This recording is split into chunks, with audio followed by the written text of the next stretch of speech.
Na prvú preventívnu prehliadku by ste sa mali určite dostaviť po dovršení 18 rokov.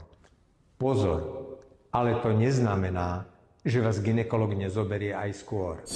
Na kontrolu sa objednajte však vždy, keď máte akékoľvek problémy.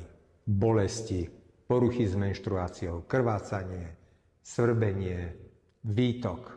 A pritom vôbec nemusí záležať na tom, v akom ste veku. Tretím dôvodom návštevy je začiatok pohlavného života. Nejde len o predpis antikoncepcie, ak o ňu máte záujem. Ide aj o prevenciu.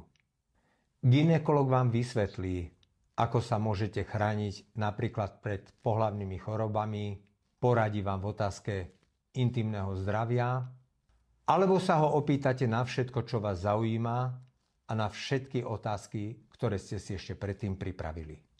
V prípade, že sa objaví akýkoľvek problém, neváhajte prísť. Práve preto sme tu.